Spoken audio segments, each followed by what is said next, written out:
ნანდა მაჰარაჯას განთავისუფლება ვარუნას ტყვეობიდან. გოვართანას მთის თაყვანისცემა ახალი მთვარის დღეს ჩატარდა. ამის შემდეგ მეფე ინდრა 7 დღის განმავლობაში წვიმის ნიაღვრებსა და სეტყვას გზავნიდა. გავიდა მზარდი მთვარის 9 დღე. მეათე დღეს მეფე ინდრამ თაყვანის საუფალ კრიშნას და ამრიგად ყველაფერი სასიკეთოდ გადაწყდა. სავსე მთვარიდან მე-11 დღეს კი ეკადაში დადგა. მაჰარაჯა ნანდამ მთელ დღეს იმარხულა და დევადაშის ეკადაშის მეორე დღის სისხამდილას მდინარე იამუნაზე წავიდა განსაბანად. იგი ღრმად შევიდა წყალში, მაგრამ მაშინვე ვარუნადევას მსახურებმა შეიპყრეს.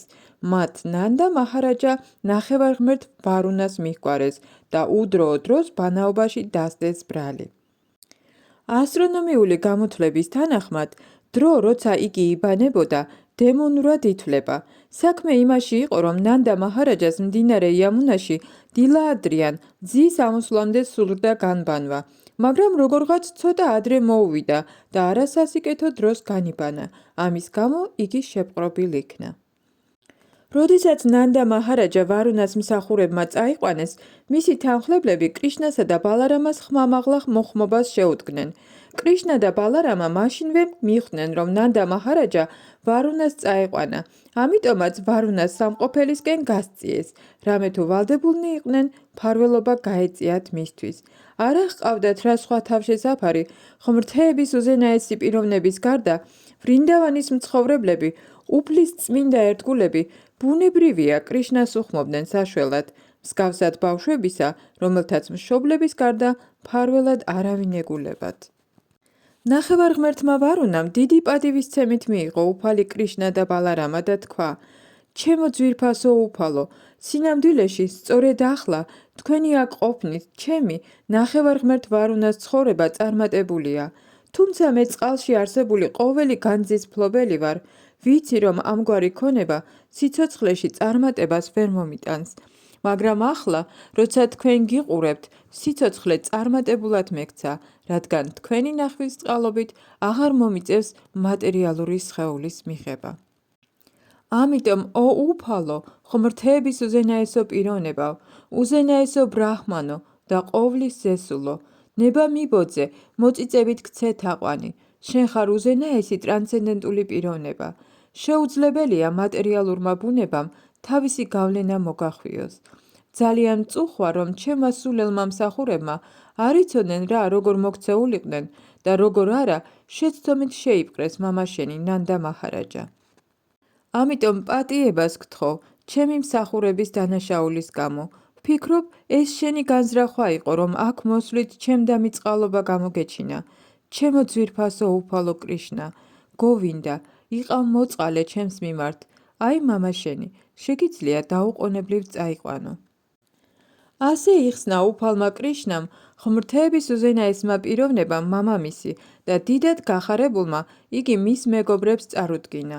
ნანდა მაჰარაჯას უკვირდა, რომ თუმცა ნახევარღმერთი ესოდან მდიდარი იყო, მან ასეთი პატივისცემა გამოიჩინა კრიშნასადმი. ეს დიდად აოცებდა ნანდა მაჰარაჯას და განსვიფრებული უამბობდა მეგობრებსა და ნათესავებს ამ შემთხვევის შესახებ. თუმცა კრიშნა ასე გასაოცრად მოქმედებდა, ნანდა მაჰარაჯა და დედა იაშოდა ვერ ფიქრობდნენ მასზე როგორც ღმრთების უზენაეს პიროვნებაზე. ნაცვლად ამისა, ისინი მას მუდამ საყვარელ შვილად მიიჩნევდნენ. ამრიგად, ნანდა მაჰარაჯა ვერ მიხვდა, რომ ვარუნამ იმის გამოსცა კრიშნას თაყვანი, რომ კრიშნა ღმრთების უზენაესი პიროვნებაა. მან ისე გაიგო, რომ ვინაიდან კრიშნა ასეთი საოცარი ბავშვი იყო, თვით ვარუნაც კი პატივს სცემდა მას. ნანდა მაჰარაჯას მეგობრებს, მენახირე კაცებს ძლიერ მოესურვათ იმის გაგება, მართლა თუ იყო კრიშნა ღმრთების უზენაესი პიროვნება და თუ აპირებდა ყოველი მათგანისათვის ხსნის მინიჭებას. როცა ერთმანეთში ასე მსჯელობდნენ, კრიშნა მიუხვდა ფიქრებს და რათა დაერწმუნებინა, რომ ბედისწერით სულიერი სამეფო მოელოდათ, სულიერი ზეცა უჩვენა მათ. საერთოდ ჩვეულებრივი ადამიანები მხოლოდ მატერიალურ სამყაროში მძიმე შრომით არიან დაკავებულნი და წარმოდგენა არ აქვთ იმის შესახებ, რომ არსებობს სხვა სამეფო, ანუ ზეცა, წოდებული სულიერ ზეცად, სადაც სიცოცხლე მარადიული, ნეტარი და ცოდნით სავსეა. როგორც ფაგავად გიტაშია ნათქვამი, სულიერ ზეცაში დაბრუნებული პიროვნება აღარასოდეს მოდის კვლავ სიკვდილისა და ტანჯვის ამ მატერიალურ სამყაროში. კრიშნას ღმრთების უზენაეს პიროვნებას ყოველთვის წადია გააგებინოს განპირობებულ სულს, რომ შორს ამ მატერიალური ზეცის მიღმა არსებობს სულიერი ზეცა, რომელიც ტრანსცენდენტულია მთელი მატერიალური ენერგიის საზღვრებში შექმნილი ურიცხვი სამყაროების მიმართ. რა თქმა უნდა, კრიშნა მუდამ კეთილია ყოველი განპირობებული სულისადმი, მაგრამ როგორც ბჰაგავად გიტაშია ნათქვამი, განსაკუთრებულ ყურადღებას იგი ერთგულთა მიმართ იჩენს. მოისმინა რა მათი ცმოვნობის მოყვარე შეკითხვები, კრიშნამ მაშინვე გაიფიქრა, რომ ვრინდავანში მცხოვრებ მის ერთგულებს სულიერი ზეცისა და მასში არსებული ვაიკუნთა პლანეტების შესახებ უნდა გაეგოთ. ამ მატერიალურ სამყაროში ყოველი განპირობებული სული უმეცრების წყვდიათში იმყოფება. ეს იმას ნიშნავს, რომ მთელი განპირობებული სულები ამ სხეულისეული ყოფიერების წარმოდგენის გავლენის ქვეშ იმყოფებიან.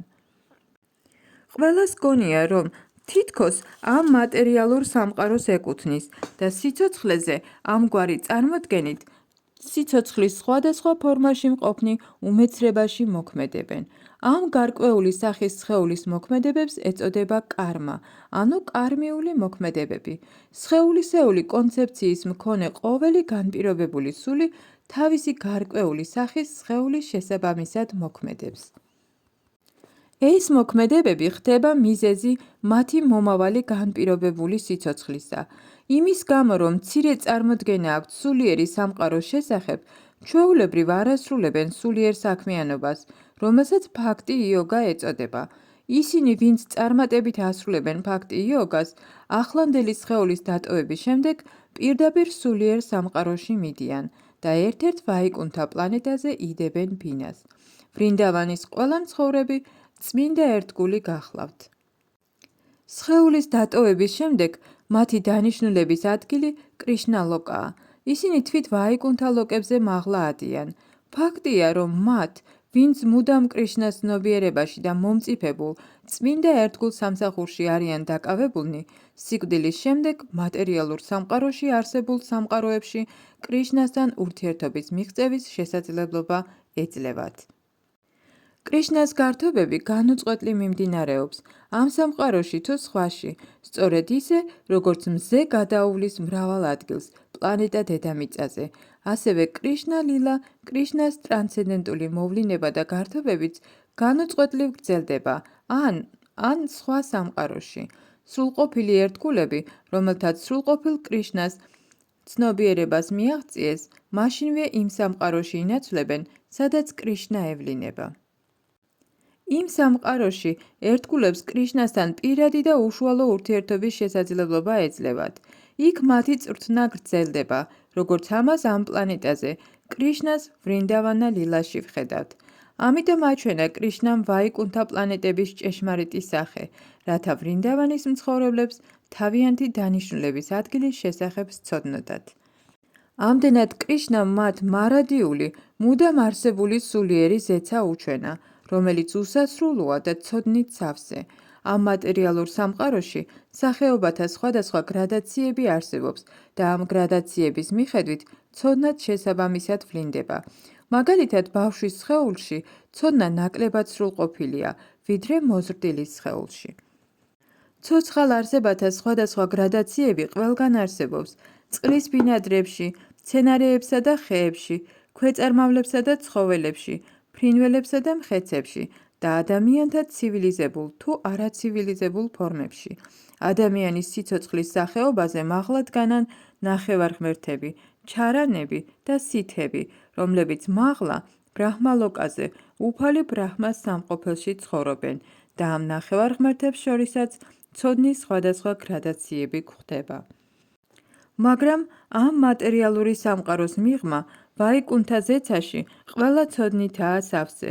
ყველა ცოცხალი არსება იქ უფლის ერთგულ სამსახურშია დაკავებული, ან ვაიკუნთა პლანეტებზე, ან კრიშნა ლოკაზე. როგორც ბჰაგავად გიტაშია დამტკიცებული, სრულყოფილი ცოდნა ნიშნავს იმის ცოდნას, რომ კრიშნა ღმრთეების უზენაესი პიროვნებაა. ვედებსა და ბჰაგავად გიტაში ისიც არის ნათქვამი, რომ ბრაჰმაჯიოტი, ანუ სულიერი ზეცა არ საჭიროებს მზის სინათლეს, მთვარის შუქსა თუ ელექტროობას. ყველა ეს პლანეტა თვითმნათია და მარადიულად არსებობს. ბრაჰმაჯიოტიში სულიერ ზეცაში არ ხდება შექმნა და განადგურება.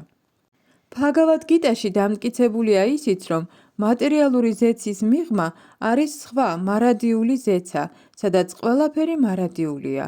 სულიერი ცის შესახებ ცოდნის მიღება შეიძლება მხოლოდ დიადი ბრძენებისა და წმინდა პიროვნებებისგან, რომლებმაც უკვე გადალახეს მატერიალური ბუნების სამი მოდუსის გავლენა.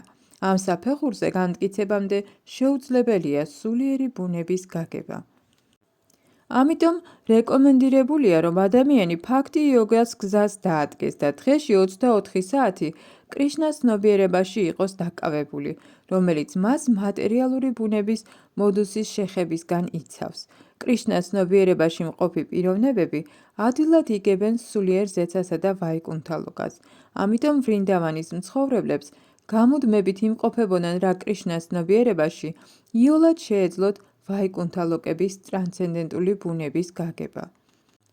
ამდენად კრიშნამ მთელი მენახირე კაცები ნანდა მაჰარაჯას მეთაურობით იმ ტბაზე წაიყვანა, სადაც მოგვიანებით აკრურას ვაიკუნთას პლანეტარული სისტემა აჩვენა. მათ დაუყოვნებლივ განიბანეს და ვაიკუნთა ლოკების ჭეშმარიტი ბუნება იხილეს.